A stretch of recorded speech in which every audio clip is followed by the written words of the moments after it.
Welcome to Tell Me Your Story, New Paradigms for a New World. I'm Richard Dugan, your host, and I thank you so much for being with us here on the program as we give you choices and knowledge of those choices to help make your dreams come true.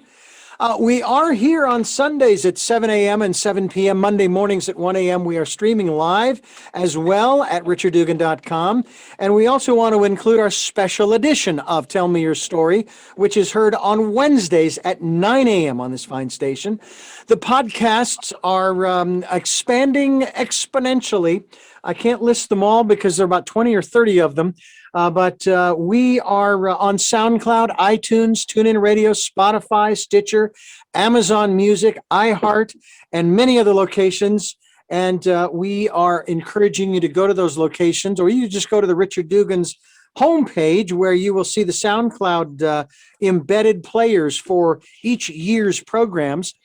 And we are also on YouTube, where you can watch these interviews. And I hope that you will take advantage. Subscribe either to the podcast or videocast. We hope that you will do that. We also hope that you will participate in the Decade of Perfect Vision, the 2020s, where we're encouraging you to spend some time in a quiet, peaceful place, listening to that still small voice and getting the intuition that will guide you along their way. Each hour of each day, of each month, of each year, I do my best to listen to those promptings and follow them because they have never led me astray. Only when I don't listen do I go astray. So it seems to me a good rule of thumb. And if these programs resonate with you, you like the guests we're bringing your way, we hope that you do. We hope you'll also support us financially. We have a PayPal and Patreon account for your security as well as ours. Any amount is greatly appreciated. We'll even take energetic support, so please do what you can. Our program today, I think you're going to enjoy. It is not only about a book, but a movie that is going to be available in the not too distant future. We're going to be talking with a gentleman who is involved in this particular venture. It's called The Way of Miracles, accessing your super consciousness. Your immune system is out of whack. Your immune system is attacking your body, so we need to calm down your immune system. That was what I was told. I was told that it was bad luck, that I had just drawn the short straw, and that was simply the way that it was, and perhaps that was a genetic component. I asked why, what is the reason, why is it coming back, why is it growing again? And he said, nobody knows. And at that point I said, no, it's not coming back, it's not growing, and I started looking for some other ways. Early on when I first started off, I was kind of surprised to hear that so many patients were having such a hard time with Western medicine. They weren't getting answers, they were getting confused, they were getting sicker in many cases. We have been steeped in an era of what we call materialism, fed a belief system that we are separate and that we are only physical. So in that sense, Western medicine as it's currently practiced will never really be able to address the totality of healing of a human being. Western medicine is missing the boat with half the equation of reality, which is energy. It's dealing at a material level. The human body is actually not a thing, but a process. Humans were healing and recovering from diseases long before doctors came along. This ability to heal and regenerate is just intrinsic to the very nature of life. To me, the most important facet is to understand the dynamics, the physics, if you will, of the disease. I don't want to just shut the pain off. You're not correcting the imbalance. You're not trying to fix the problem at its root. All this time, my body was trying to talk to me. It was almost like it spoke a language that I didn't understand. In that appointment, I just learned so very much. That was the beginning of my feeling empowered. Like, I have a role in being well here.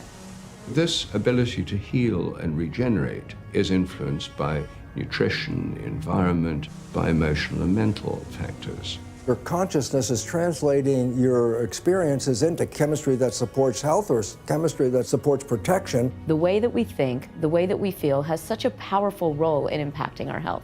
And the importance of the emotions, the importance of the psyche, the importance of recognizing the spiritual nature, you could say consciousness nature of the person. Healing is the return of the memory of wholeness from the fragmented mind to the whole mind. We're the creators of miracles. I think it's not a matter of waiting for miracles anymore. It's a matter of rolling up our sleeves and taking up the creatorship of miracles. As soon as I realized that I and we have the capacity to heal ourselves, I was like, why is not everybody shouting this from the rooftops?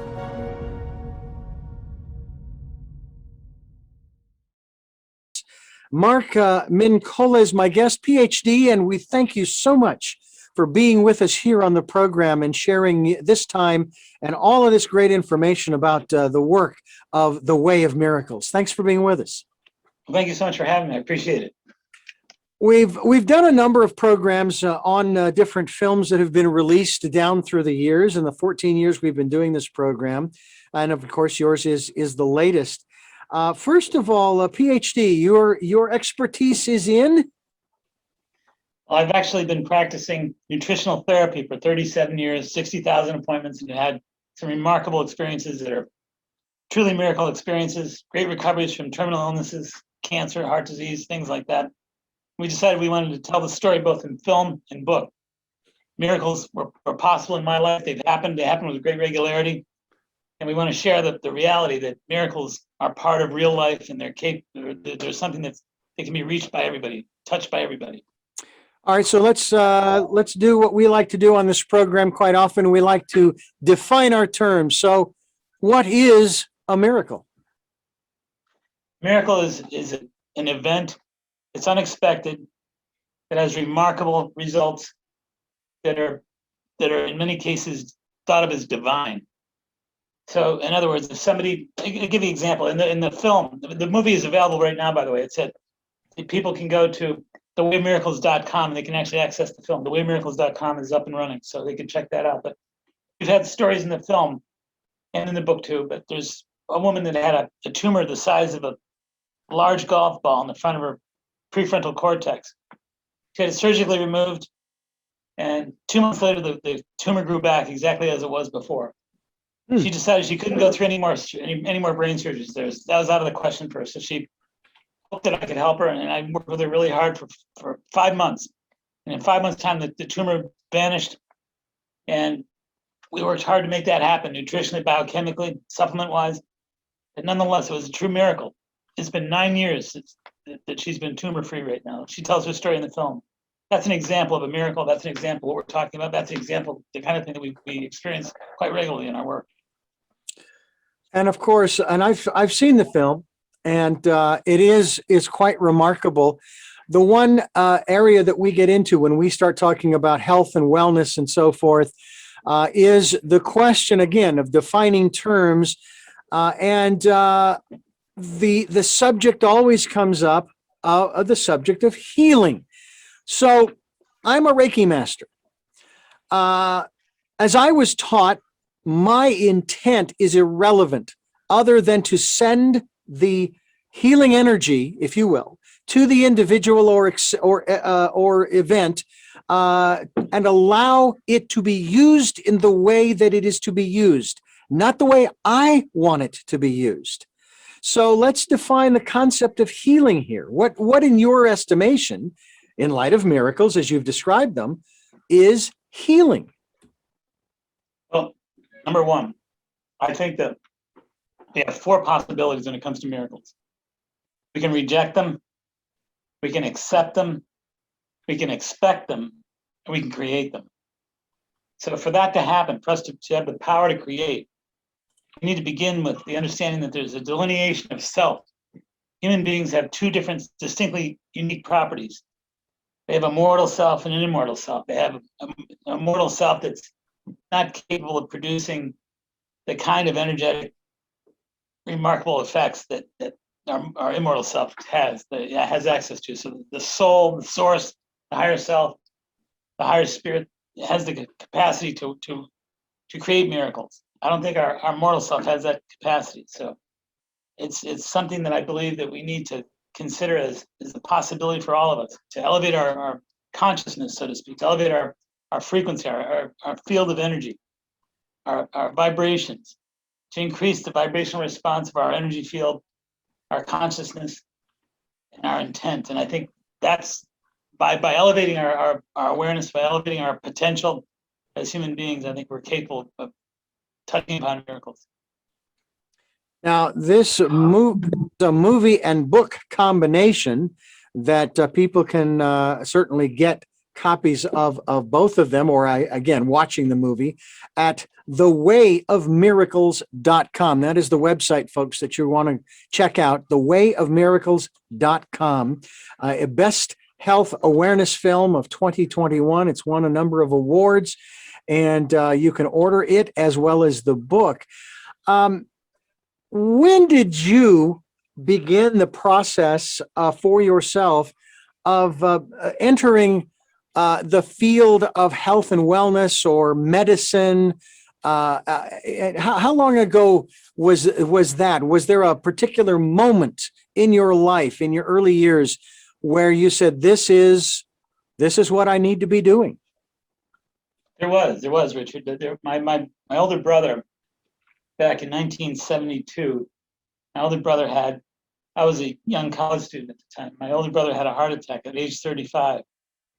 And I was stunned to think that my brother at 35 years old could have a heart attack. It was just a mind-blowing experience for me. I couldn't wrap my head around it in any way, shape, or form. But I came to find out that his heart attack was the result of diet, nutrition, hypolipoproteinemia, a lot of cholesterol, a lot of triglycerides, blood fats, if you will. Back during a time when we weren't all that familiar with the heart disease food connection. We were just beginning to make that connection. And certainly in our life, in our family situation, we're all making that connection. It was a powerful experience, to say the least. But I remember thinking to myself, I would do anything to help my brother. He had open heart surgery, and I just worked really hard to read whatever I could read, reference library, spent the time studying nutrition, studying as best I could to try to help my brother specifically. And sure enough, I amassed enough information together to counsel him, to work with him, and to help him change his diet, and to inspire him to walk the straight and narrow path with food. And it made a difference in his life. He got much healthier. He did very well. And long story short, I guess, is that was my turnaround point. It was my aha moment. I decided at that point that I wanted to continue to do that, and that the experience of saving a life with nutrition and food was something that turned me on at that point. And that got me off and running. Well, I have to say that it sounds like you're older or younger brother. Are you the older or younger brother? I'm the younger brother. He was the older brother. That's usually, it's the other way around. The older brother is there to help the younger brother. And I have to say that my brother and I have one younger brother. We haven't been in a great deal of contact, but by the same token, as far as I am aware, he's in great health. I consider myself in great health. But one of the things that you talk about in the way of miracles has to do with the fact that we all are healers, specifically and first and foremost of self. What is it in your experience? What is it that we have been told as individuals, let alone as a society, maybe even globally for that matter, that has basically disconnected us from that message that we have always had the capacity to heal self? Well, I think the world and the way the world has programmed many people, culturally speaking, is to vacate the idea of being a self-healer or even self-love. I think it probably starts with self-love. I think that it's frowned on. Like the concept of loving oneself has just become spiritually positive in recent years. I think when I was a young kid growing up, the thought of loving yourself came across as a very egotistical kind of concept. And I think to heal yourself, you got to love yourself. And to love yourself, you have to get over the cultural block that was instituted back in the old days. I think that it begins with self-love. I think it begins with tapping into the authenticity of soul and source, and tapping into the part of us that is the central nature of our being, which is our source, our soul. And we're not asking anybody to love their egos. Egos aren't much worth loving. They make mistakes. They get us in all kinds of problems. et cetera, et cetera. But I think that we have to realize there's a duality when it comes to the human experience. The duality includes a sacred divine self. And I think to love that self is the beginning of being able to heal yourself and to really consider yourself worthy of your own love and care. Well, that ties into our statement at the beginning of the program about spending time going within.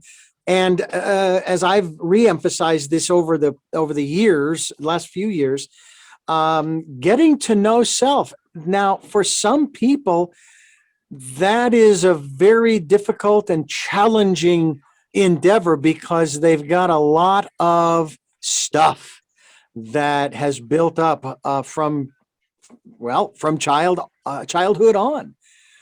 How do you encourage people? What do you say or do, or how do you mentor or facilitate somebody beginning the process of getting to know self in such a way that it becomes a catalyst for their self-healing?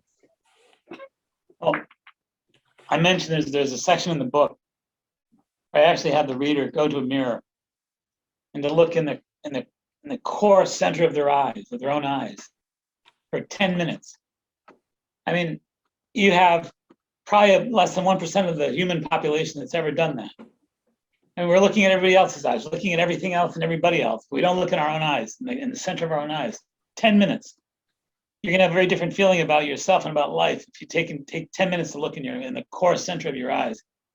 I think it's an important exercise, and I think it's designed to awaken people to their essence, to their isness, to their basic fundamental presence, to their pure presence. So I think that we tap into the presence, and you're looking in your own eyes in a quiet moment, you're going to feel the soul, you're going to sense the soul, you're going to sense a deeper self, a deeper being. And I think that it begins the process, initiates the process of awakening to the essence of self in a way that actually compels a greater love, a greater understanding, a greater respect, a greater care, a greater compassion.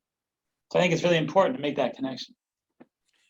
In your mind, what is the difference between one's intuition and our subconscious mind? Because that's a big area that you talk about in the book and the movie. I think that the subconscious mind, first of all, the conscious mind is capable of processing 2,000 bits of information per second. The conscious mind is pretty powerful. The subconscious mind, 400 billion bits of information per second. So it's incredibly in-depth and detailed. But I say that the subconscious mind forgets a lot of negative stuff. So it has a greater potential to be imbued, excited by, energized by all that it remembers. The unconscious mind forgets the negative stuff. It forgets a lot of stuff, negative and positive. But the subconscious mind has the capacity to inspire itself, to take the properties it has, to remember, to tune in, to be aware of so much. It has a capacity to read, to understand life, to transform beyond the limited capability of learning and understanding, and to move into the realm of intuition, and to move into the realm of superconscious mentality. You know, the idea that we have the capacity in our subconscious mind to go very deep into states of superconsciousness, which to me is, you're going beyond meditative states, the alpha brainwave states, you're going into delta brainwave states, below 4 cycles per second. And you quiet your mind to such an extent in that deeper part of your delta brainwave state. And there's nothing you can't do. There's virtually nothing you can't accomplish in the realm of thought at that level. So it's a matter of tapping into our higher self, our deeper self, our broader self, our most expanded potential for consciousness. I am aware from my biology classes in high school, which go back a ways because I was in my teens then. I'm now 61, and so that was a while ago. But there's a lot I do remember. And one of those things that I remember has to do with cell regeneration. Now, if I were to cut my hand, all right, there's going to be a mark, a trench, if you will. It'll bleed a little bit maybe, and I'll clean it up, put some Neosporin or something on it.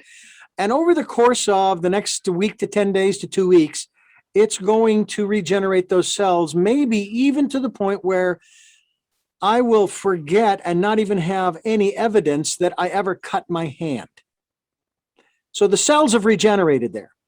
It's also been said when I was growing up that alcohol destroys brain cells, but apparently that was not correct. Now, here's my point. My left eye, I have no vision. I lost it due to glaucoma. Why is it that the eye cells are not regenerating to a healthy state, whereas my hand and that cut did? What's the dynamic there? Does that have anything to do with this aspect of the way of miracles, our intuition, our subconscious, and our own personal ability to, quote unquote, heal ourselves? That's why I asked you the definition earlier of the term heal. The cell regeneration, there's a lot of work. The book that comes to my mind is Rupert Sheldrake's Causative Formation. Brilliant book. But he talks about how if a boy, 12 years old, were to cut the end of his pinky off, it would grow back in total, exactly the way it was. And if somebody who's 45 years old did that, it wouldn't grow back. So age has a lot to do with the cell regeneration and the concept of causative formation. There's many different, like I said, many different things at work. So there's certain tissues in the body that actually do regenerate. Certain tissues don't regenerate. So it depends on where it is. Like I said, the pinky will do that. Not all aspects of anatomy have that same capability. So it depends on the nature of the tissue itself, depends on the age, and to some extent depends on the anatomy of the subject as well. But I think that the beautiful component of what it insinuates, what it suggests for us, is that there's energy everywhere, and that we're material properties, but we're also energy. And Werner Heisenberg won the Nobel Prize in 1937 for teaching us that everything is 99.999% energy and only 0.001% matter. So we talk about energy. Energy has a capacity of transference, has a capacity of, like I said, exciting regeneration in tissue forms and things like that. I think we have remarkable energy that is capable of regenerating in a myriad of different ways. And I like to think of our energy as being potentially regenerative, spiritually, psychically, emotionally, mentally, and in deeper patterns as well. So the concept of regeneration is a powerful, superconscious entendre. There's no doubt about it. It speaks to the nature of our capacity to regenerate, to grow, to evolve, to transform, to heal. And I think it's a huge part of our superconscious capability and our potential. We're talking today on the program, Tell Me Your Story, with one of the participants. I might even consider him sort of the producer. He had sort of his brainchild, Mark Mincolla. He's a PhD. He's dealing in medicine for many, many years. The Way of Miracles. It's a book. It's a movie. It's available at thewayofmiracles.com, where you can actually purchase a copy of the book as well as the movie and watch it online. One of those things that I have found, Mark, is that I'd rather go ahead and watch it online rather than download it and have to use up all kinds of space. I figure if somebody's got it out there, I'll just go there and watch it. I don't need to have a copy of my own. It's kind of like with music now, in spite of the fact that I still have a large number of albums, which I don't listen to. I go to the music suppliers online. I'll pay the little fee, or I'll get it free and listen to some commercials, just like radio used to be. And it's fine with me. It doesn't bother me in the least. This is a fascinating, to me, a very interesting concept, because we've been talking about this for years on this program, and I've been aware of this aspect of ourselves as healers. I've used this example many times, Doctor, that when I was a kid, I had the flu. I'll just say, I guess it was the flu, or maybe a stomach bug or something. But I was laying in bed, and my mother and one of my sisters came in, And I was lying there and I was moaning. And my mother was asked by my sister, make him stop. He sounds terrible. And my mother responded, and it's hard to believe that I remember this, but my mother responded, but that's how he heals himself. What about vibration? What about music or tones or things of this nature that we can incorporate into our lives to help to, again, facilitate this process of healing ourselves? Another book that comes to mind, there's a book called The Body Electric by Robert O. Becker, Dr. Robert O. Becker. And in The Body Electric, they talk about piezoelectricity. So once again, they talk about the finger we talked about, the end of the pinky being cut off, the end of the finger growing back for a 12-year-old boy. So if a 12-year-old boy, like I said, cuts off the end of his pinky, it grows back. They studied that process, and they found that there was actually a current, a piezoelectric current. And piezoelectricity actually knits the calcium plaque, the calcium bonds together, the phosphorus bonds together. So the nutrients actually knit each other together. That knitting process, that healing process that we're talking about from cell regeneration is actually electrical, like I said, piezoelectricity. So there's electricity that knits together our wounds. They further studied it when people cut themselves in the garden, just contain a cut or have a tooth pulled or whatever, that the thing that actually mends the tissue is electrical current. So you talk about vibration. Vibration is the essence of healing. And it's manifest in the material sense for piezoelectricity. Remarkable process. And the human body, at least as it is today, is quite a remarkable thing. I wanted to touch upon something that we have been going through, and hopefully we are coming to the end of this. Maybe we aren't. Who knows? And that's, of course, the pandemic. And one of the arguments from those who feel that all that we did was absolutely unnecessary, and all of the things that we told people to do were absolutely unnecessary and maybe even unhealthy, and on and on and on in terms of our immune system. But one of the studies, or there was a research that was done probably last July or August in New York, specifically in New York State, when they were going through the worst of it.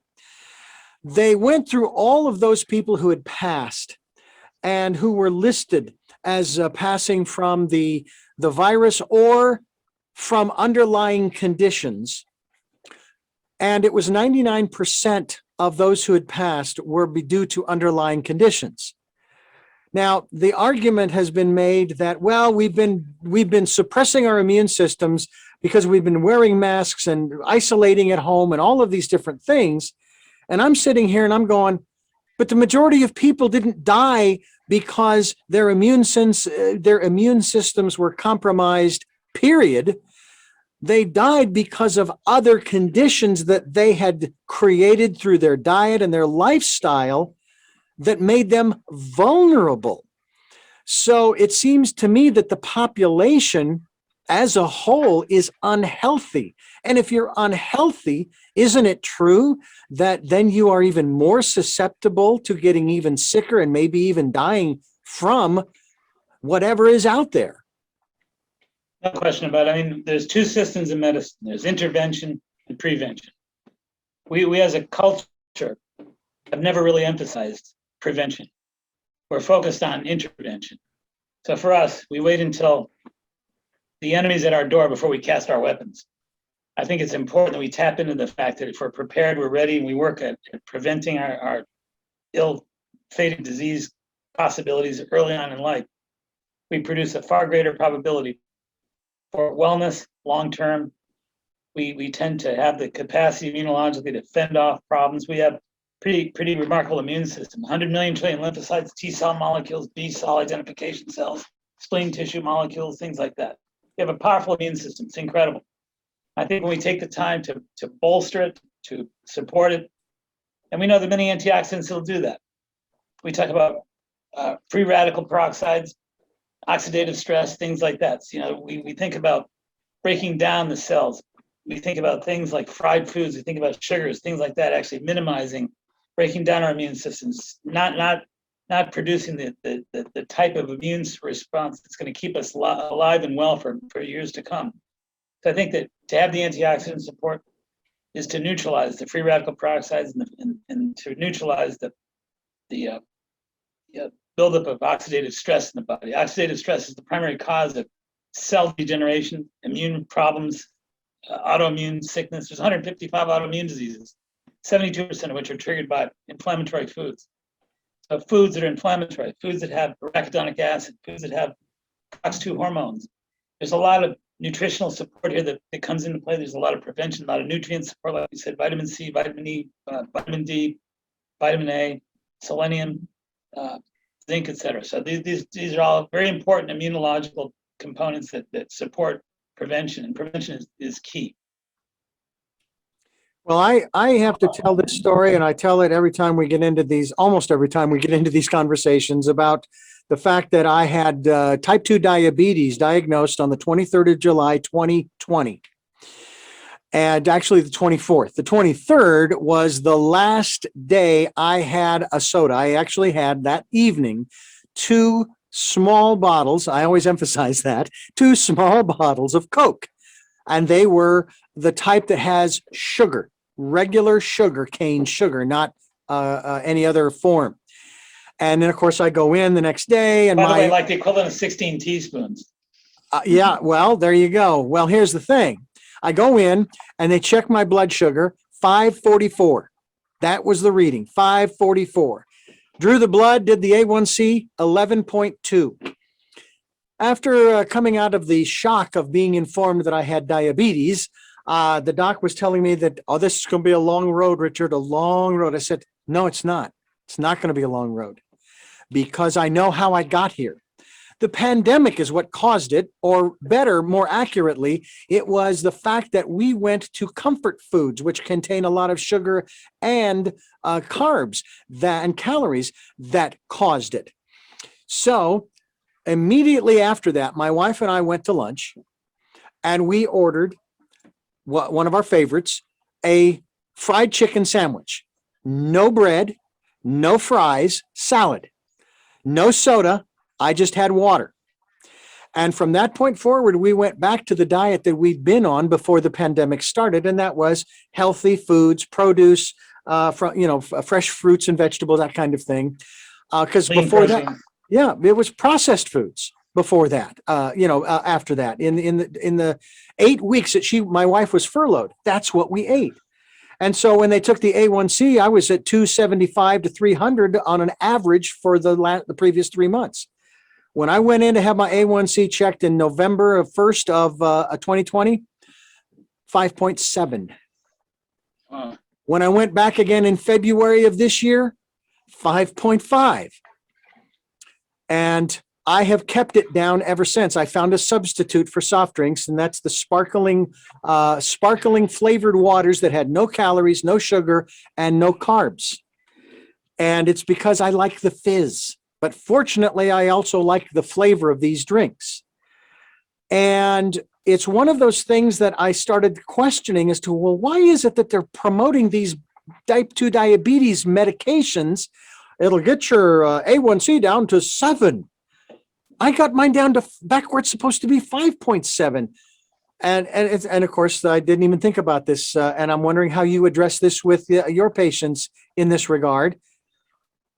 The lack of willpower to do what it is that we know we can do and should do to keep ourselves healthy.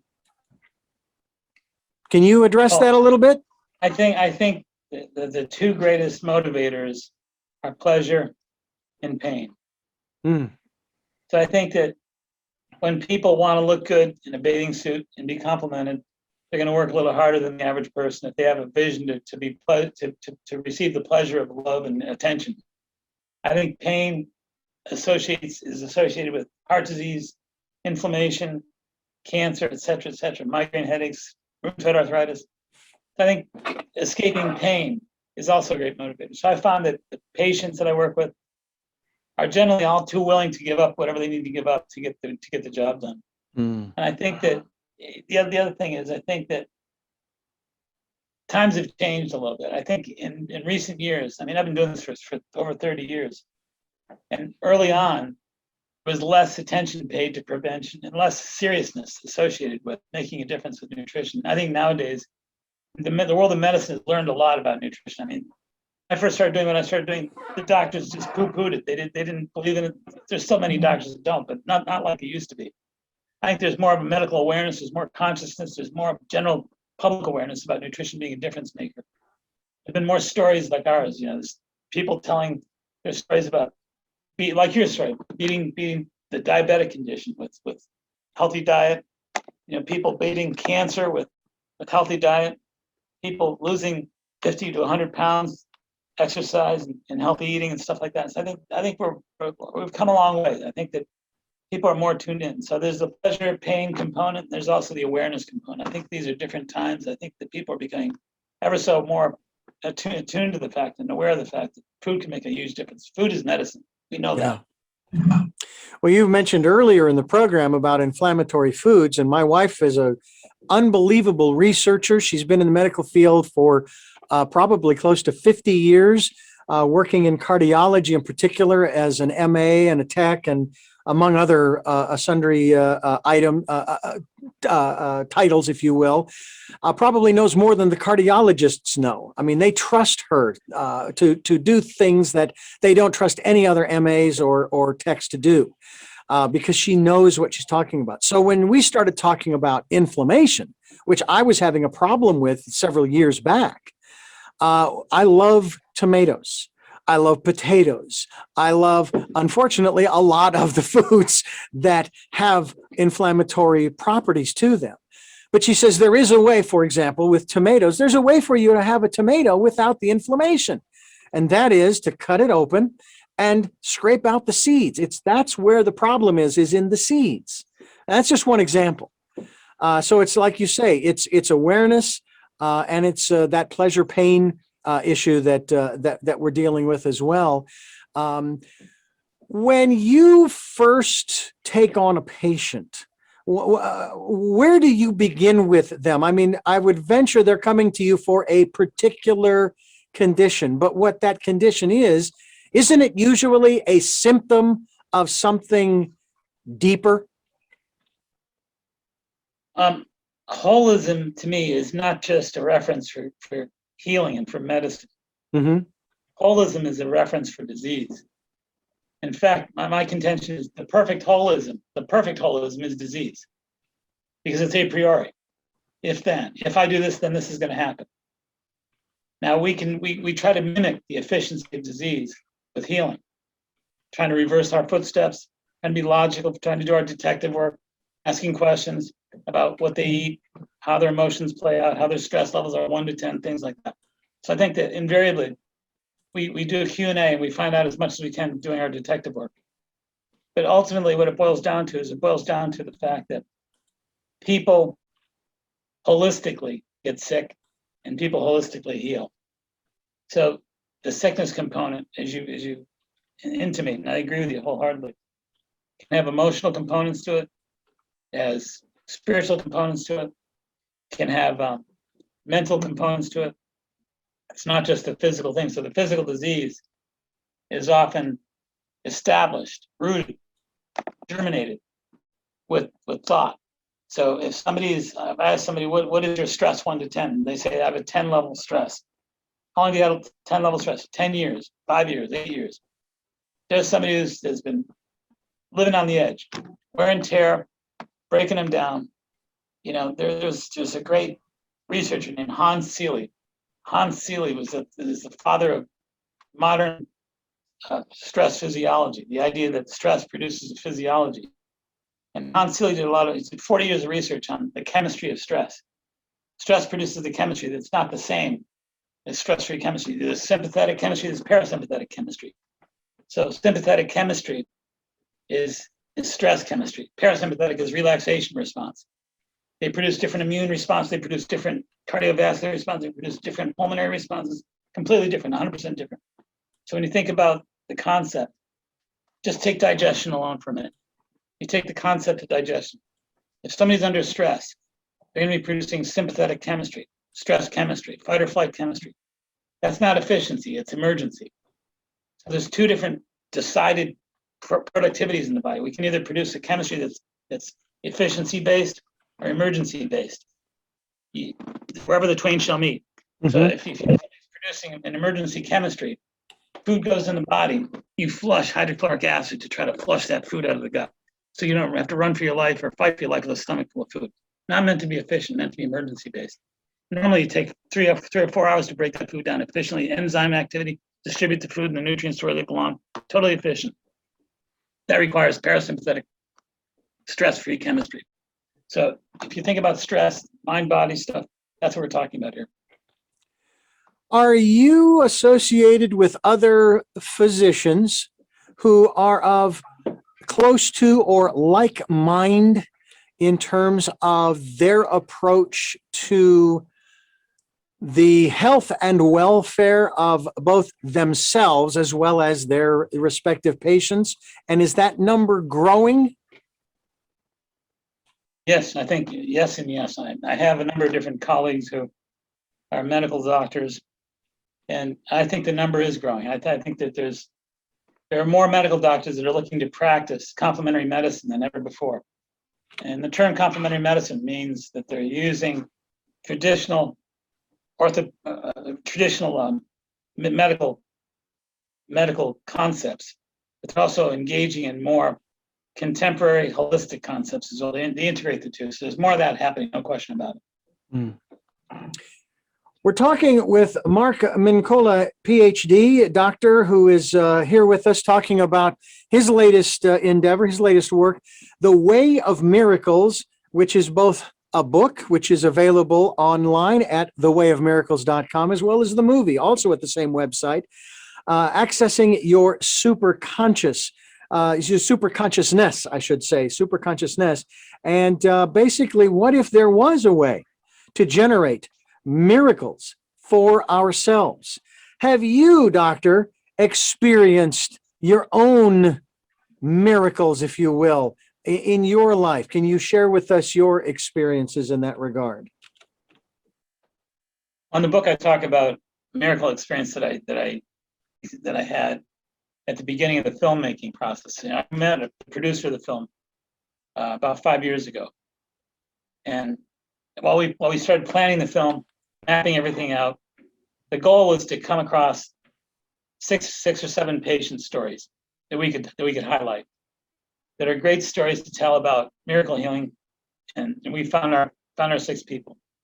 Started telling the story, started organizing the film, mapping things out, like I said, and in the middle of the filming process, in the middle of the planning process, the pre-production process, I was bit by a Lyme tick, and I was suffering from neuroborrelia. I was paralyzed for the better part of 2 weeks from this attack from a Lyme tick. So I was really pretty sick by it. And the first night that I felt really, really sick by it, I actually collapsed on a bathroom floor, hit my head. I was paralyzed. I was paralyzed for the better part of 2 weeks. I didn't know if I'd ever walk again. So it was a pretty horrible experience. But I decided in the middle of that experience, I was on the bathroom floor for 14 hours before they found me. And while I was flailing around on the bathroom floor, unable to move, I couldn't move anything, couldn't move my hands, my arms, my legs, my head, nothing. And so I was lying on the bathroom floor, and I decided that I needed to ask myself how I felt about the prospect of never being able to walk again. Did I want to live if I couldn't walk again? The question came into mind. 14 hours on that floor, I had a lot of time to think. So I asked myself, do I want to live? And I didn't have an answer for 25 minutes or so. I didn't have an answer. 25 minutes into it, I decided I was going to call out for help, and I started screaming for help to see if anybody could possibly hear me. When I screamed for help, I actually alerted myself to the fact that I cared to live. I didn't know that I was determined to live until I cried out for help. In that moment, crying out for help, everything changed, and I made a decision at that point in time that I was gonna walk again. I was gonna get my strength back in. I was gonna recover 100%. I just became mentally convinced that this was my plight, and that this likely could have just happened just to fit into the story of miracle making, fit into the story of the book and the film. That I was determined to overcome the limitations, the fear of perhaps not being able to ever walk or moving them. So long story short is, I worked really hard at rehabilitation. I worked really hard at taking supplements, nutritional supplements, diet, etc. And I worked very, very hard at blended medicine at that time. And I had a complete recovery. So Wow. that was my miracle story. That's the first story we tell in the book, was my unexpected miracle story. And you say unexpected, so obviously, and I know what that means, but at the same time, I was born legally blind. I had 3 conditions I was born with. These were all genetic conditions of cataracts, nystagmus, and stigmatism. In 1996, at the age of 36, I received a lens implant in my right eye, and now I'm driving. I basically, in 1995, had tried to get a driver's license just to drive a moped, nothing more. I wasn't wanting to get in a car, just a moped. I couldn't get one. So I basically said, I'm done. I'm not even going to worry about it. If I'm bicycling at the age of 65, that's fine with me. I'm going to resign myself and accept that this is the way that I am. Now, a year later, technology caught up with me, and I got the lens implant. A few years prior to that, doctor, I was working for a religious radio station, and I had people who came up to me and said, we want to lay hands on you and pray for your healing, the healing of your eyes. And I said no. And the reason I said no was I said, because that's not the reason I am here. I am here to serve you. I am here to provide you with the best quality production values and so forth, not to be healed. That is not my purpose in this life, is not to be healed. Plus, I felt like I was doing just fine. So I suppose, in a manner of speaking, modern medicine was sort of my unexpected miracle, because I never even thought about it in that way before, until it was broached to me by my ophthalmologist. And he was the one who said, well, there are 2 things we can do. One, we can wait to see if the cataracts break down. That was the issue that was happening, which I kind of thought was a little farcical, because they were growing and I was losing my vision. He says, or we can put a lens implant in and you'll have a 50-50 chance of maybe losing your sight. I says, well, then let's do it, because if I'm going to lose my sight, let's get it over with so I can start the process of adjusting. Now, some actually have said, oh my gosh, that was a miracle. And it was a little on the unexpected side, because I never really thought about any kind of surgery to do any further correction. I figured my eyes are the way they are, and that's the way they'll be until I leave this world. Do you feel that a regiment of reinforcement of, say, intent, if you know what I'm kind of referring to in this regard, towards, let's say I made the choice, I want to see better, I want to see to where I can drive, kind of thing, can bring about the universe kind of giving you what you want, in let's say, in light of the previous films that have been out, like The Secret, with the law of attraction and so forth? Well, first of all, I don't think the universe is a place like the galaxy or like the solar system. I think that we are the universe. Mm-hmm. I think we're part of what makes up the universe, and it maybe the most important part, certainly a vital part. So, because we are the universe, I think that we can actually interpret ourselves as very different beings. I think we can actually produce the intention of the universe by being the universe. And I think we can, miracles are offshoots of the universe's highest intentions. So I think that we can produce miracles by being the universal beings that we are. And I think elevating our, like I said earlier, by elevating our consciousness, I think we can take our consciousness to a higher level, higher frequency, higher vibration, to a deeper part of our being. I refer to our source. I think when we're emanating from our source, we're the universe without any kind of obstructions, without any occlusions, without any problems.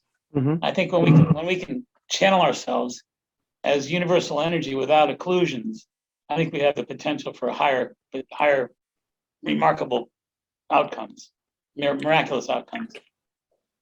To that end, The Way of Miracles is the title of the book and the film, the movie. It's also thewayofmiracles.com, the website. We encourage you to investigate, and we always encourage you to come to the smorgasbord table, if you will, of all of the different ideas that we put forth and take what resonates with you, and then come back again later and see if something else doesn't resonate with you. We hope that you will.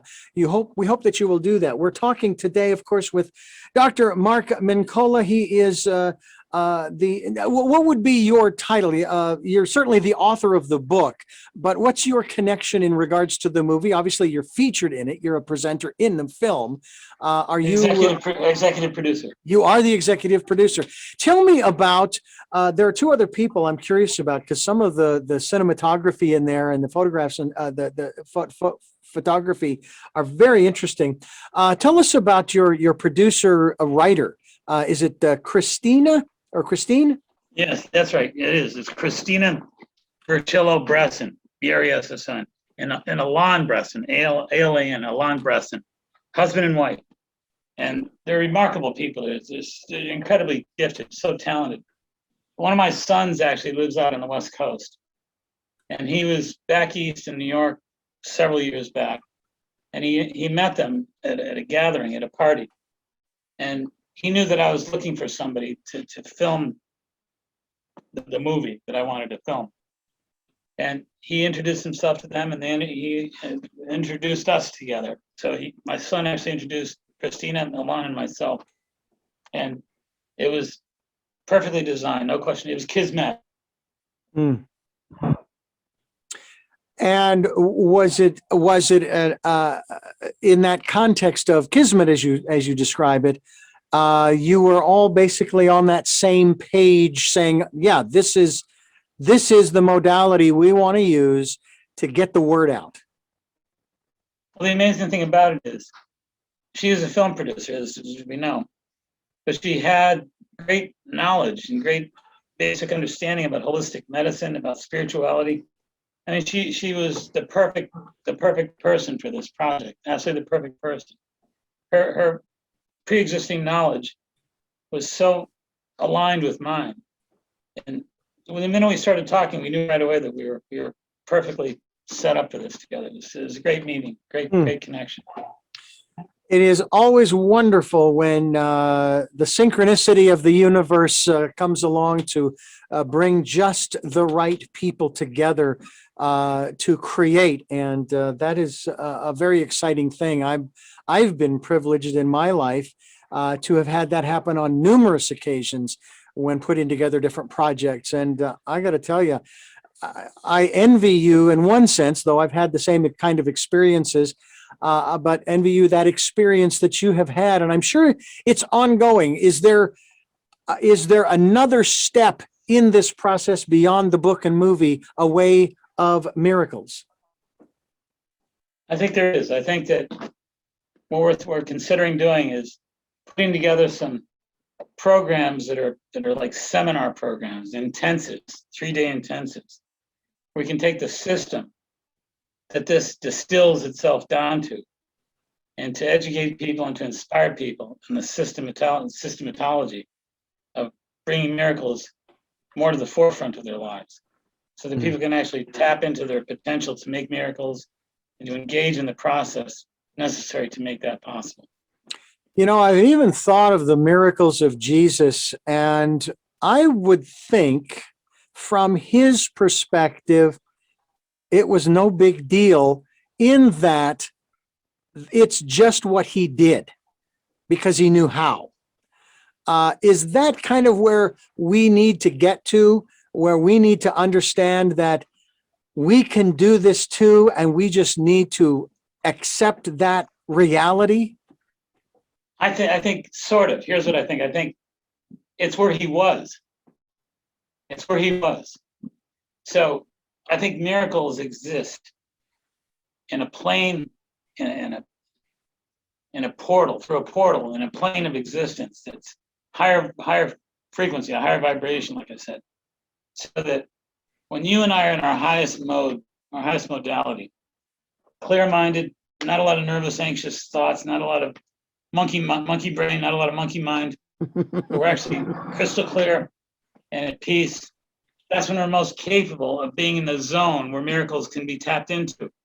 That's where Jesus lived. He lived there. He was there. The Buddha was there. I think that, that the great ascended masters, great teachers were there. That's why miracles were common to them, because they exist in that field. They exist in that place. They played in that playground, Yeah. I think we need to familiarize ourselves with it and to spend more time cultivating that same connection. Well, I couldn't agree with you more in that regard. There's so much that we have, I don't even want to say neglected, because in many cases we were not aware. We have been taught to go in the opposite direction of this awareness. And now, through our program, through your work, your book, your movie, and all of the things you're doing and others as well, the word is getting out that this is why we promote on this program choices and knowledge of those choices to help make your dreams come true. I have to also go back to this definition of healing again, and an experience that I had at this radio station I was working for years ago, where they had these prayer programs. And I used to wonder why, over the years that they had these programs, that the same people were calling in week after week, month after month, year after year. And it finally dawned on me that these individuals, this is what goes back to the concept of the definition of healing. It finally dawned on me that they were not looking for their healing, whether they had the genuine condition or not. They were looking for connection. They were looking for community. Do you find that happens a lot in your practice? It's not that they're hypochondriacs. I don't want to accuse them of that, but they don't have a family. They don't have a community per se, that they can turn to, that they can lean on. They don't have a network of people in their neighborhood. Maybe they live in a condo. I don't know where they live, but do you run across that often in your practice? I do, and I think that we're tribal by nature.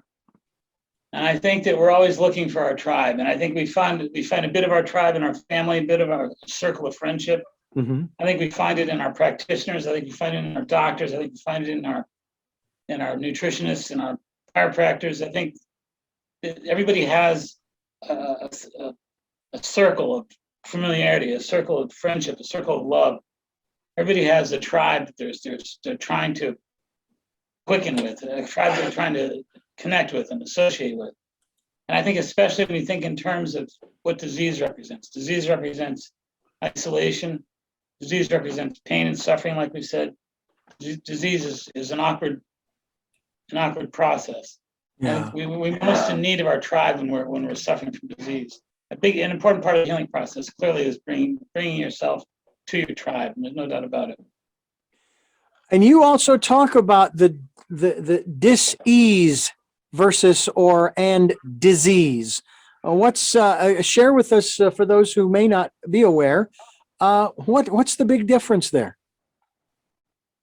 I think dis-ease is a lack of ease. It's an anxiety. It's a depression. It's an emotional and a mental process, mm-hmm. where we're not as at ease with our life and with our process in life as we might otherwise be. I think if we spend enough time in our lives in a state of ill ease or dis-ease, if we're not at ease, but we're anxious too much of the time, if we're depressed too much of the time, if we're tense, if we're stressed out too much of the time, we're lacking ease, I think we eventually produce physiological disease. So it's kind of the psychosomatic componentry, where if you feel funky at an emotional level, at a mental level, enough of the time, it's going to have a bearing on your physiology and your cells and your tissues and your organs as well. So I think it's important to find peace and to cultivate peace, or ease, if you will. And that produces a greater health factor. Dr. Mark Mincolla is my guest. He is the author of The Way of Miracles, Accessing Your Superconsciousness. And he's also the executive producer of the film by the same name, The Way of Miracles. Thewayofmiracles.com is the website. All very easy to remember. And of course, Doctor, we will be linked to your website so that people can access you directly, get in touch with you through an email address. I'm sure that's available there, contact information to find out more. Deepak Chopra is actually quoted on the front cover that Mark Mincolla's personal journey of healing and his understanding of states of consciousness as the basis of all experience is profound. Now, what I find interesting is his phrase, 3 words here. Actually, 5 words. These 3 words, it is actually the states, plural, these states of consciousness. Now, is that referring to our, as I learned in psychology class, there's the conscious, the subconscious, and the superconscious, or there's also the id and the ego and the superego, those kinds of things. Are those the main states, if you will, of consciousness, or are they delineated even further? I think both. I think they are the main states. I think there are additional delineations. I think there are, you get into brainwave states. There's like lambda states. There's gamma bursts. They've identified gamma bursts. When they studied the Tibetan monks, they discovered that there was a way that they go into a deep meditative relaxation response, deeply relaxed, deeply relaxed, deeply relaxed. And in that deeper state of relaxation, lo and behold, there was a burst. There was a burst called a gamma burst. And they never had, it was Dr. Herbert Benson and his crew from Harvard that first captured gamma bursts on camera. And they said that gamma bursts had never been captured by science. It was the first time they ever were able to capture it. But gamma burst is an unusual state where you, like I said, you go such a deep state of relaxation and peace and meditative, like delta brainwaves, theta brainwaves, that you burst out of it into a higher state. So it seems to suggest that our states are circular, not linear. That we go deep, as deep as you can go, and then before you know it, you went so deep, you're now exploding. So it's a remarkable process. But states, I think states are limitless. I think dimensions are limitless. I think we assume that there's 3 dimensions. Now we're talking 5 dimensions. I don't think there's a number to dimensions. I don't think states and dimensions are numerically limited. I think there's unlimited states, unlimited dimensions. That's my sense. And when you think about energy, there's no limit to energy. Energy is infinitesimal. Well, they say that energy is, you can't, it will change forms, but you can never destroy it. It will never disappear. Right. Neither be created nor destroyed, only transmuted. It only transmutes. Now, I interviewed a physicist because you're going into an area that most physicians, medical people, don't go into when you're talking other dimensions. And he was a physicist who wrote a book about the 5th dimension, not the musical group.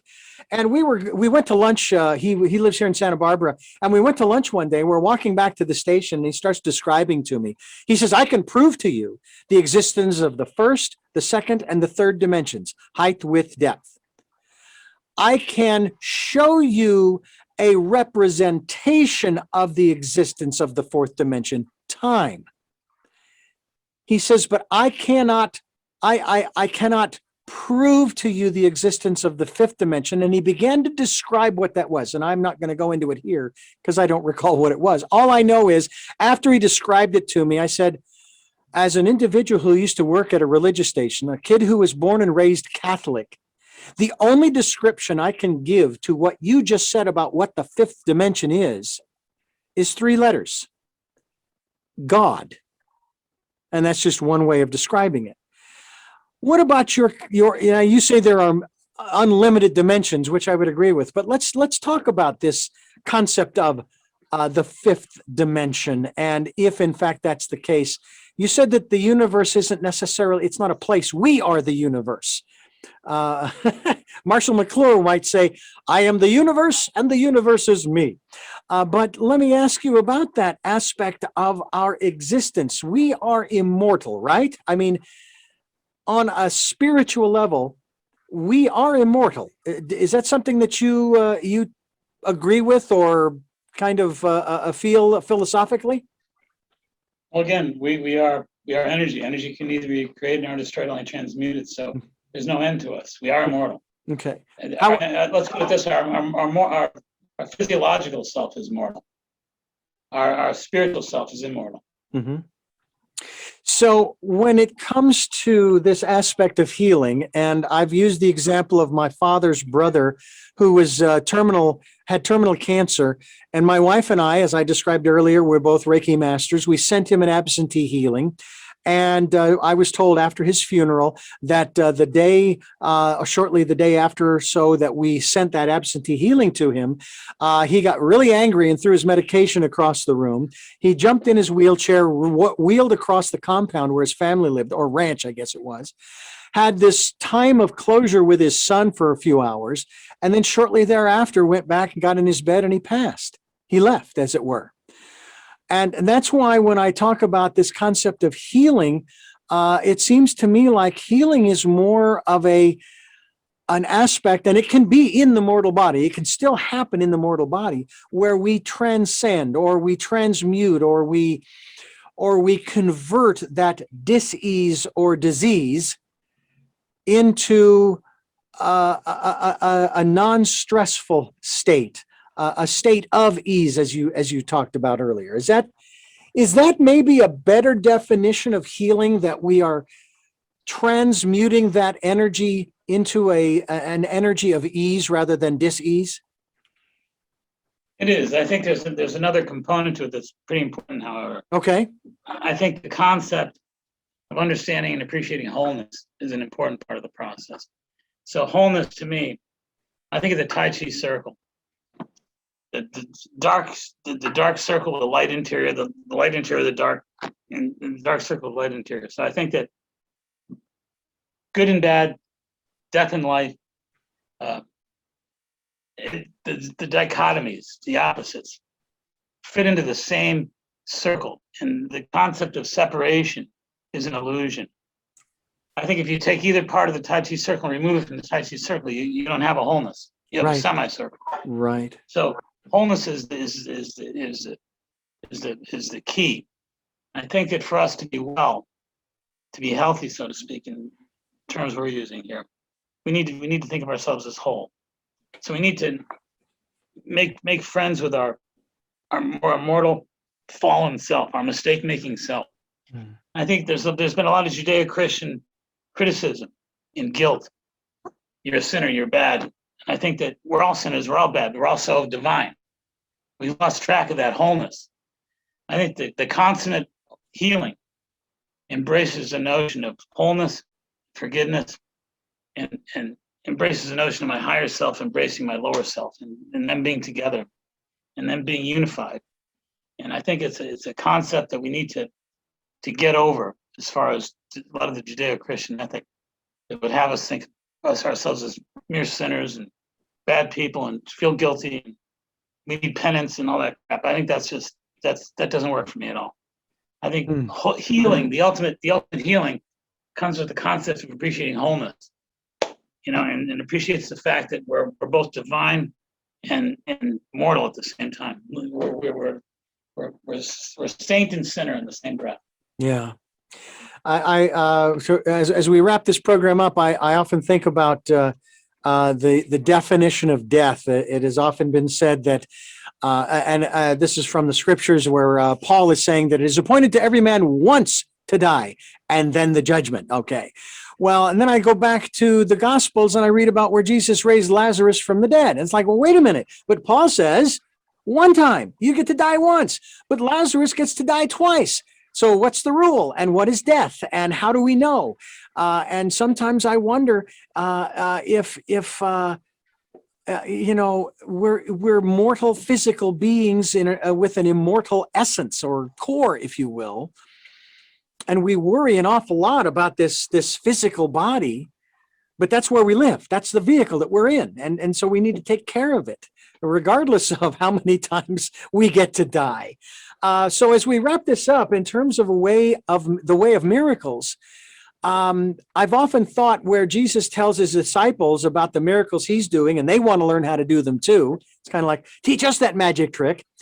And he says, you guys are going to do greater works than these.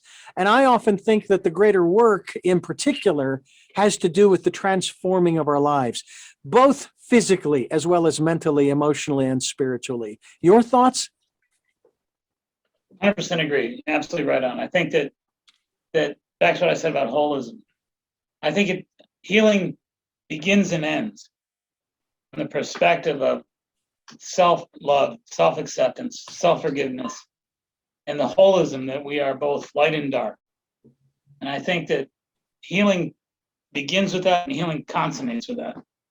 So I think that for us to really understand healing and to be able to translate healing into the disease component of life is important to take that concept of self-embrace, self-love, self-forgiveness, wholeness, and to really complete that process in your consciousness and to complete the process that for us to be physically healed from disease, to have a fighting chance to actually mend ourselves, we need to love ourselves first. Yeah. And the best thing to do when it comes to loving oneself is to know oneself, as that wonderful phrase goes, know thyself. And we do need to do that. Dr. Mark Mincolla, I want to thank you so much for being a part of Tell Me Your Story, New Paradigms for a New World, as you give us choices and knowledge of those choices to help make our dreams come true, whether they be health dreams of a radiant, vibrant health and ease. I like the concept of a life of ease, at least from the standpoint of our health and wellness, so that we can go on and fulfill our life's purpose, live out the dreams that we want, have the relationships we want, and on and on and on. So I thank you so much for joining us here on the program. Thank you, Richard. It was a great pleasure talking to you. I enjoyed it very much, and I appreciate your invitation.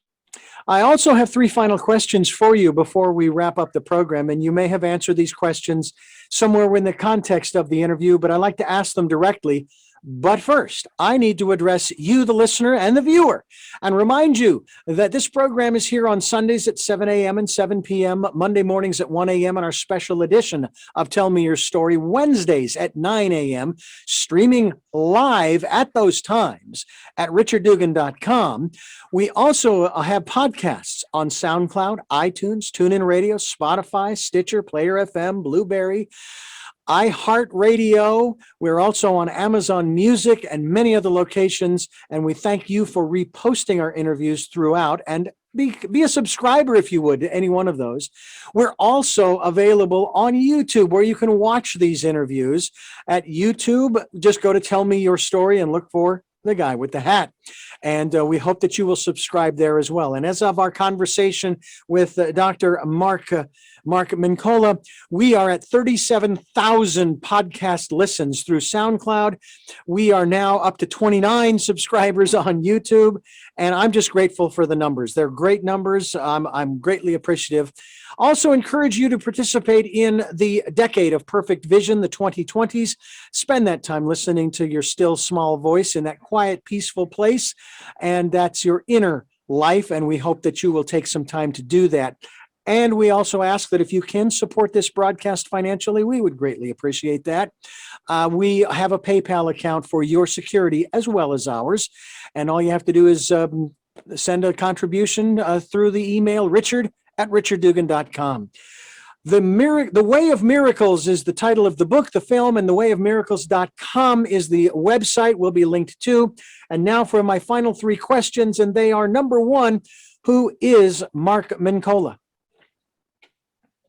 Mark Mincolla is a soul that's got a body wrapped around it and has a mind with intention to spread healing, to make a difference on planet Earth before he leaves, and cares about love and healing immeasurably.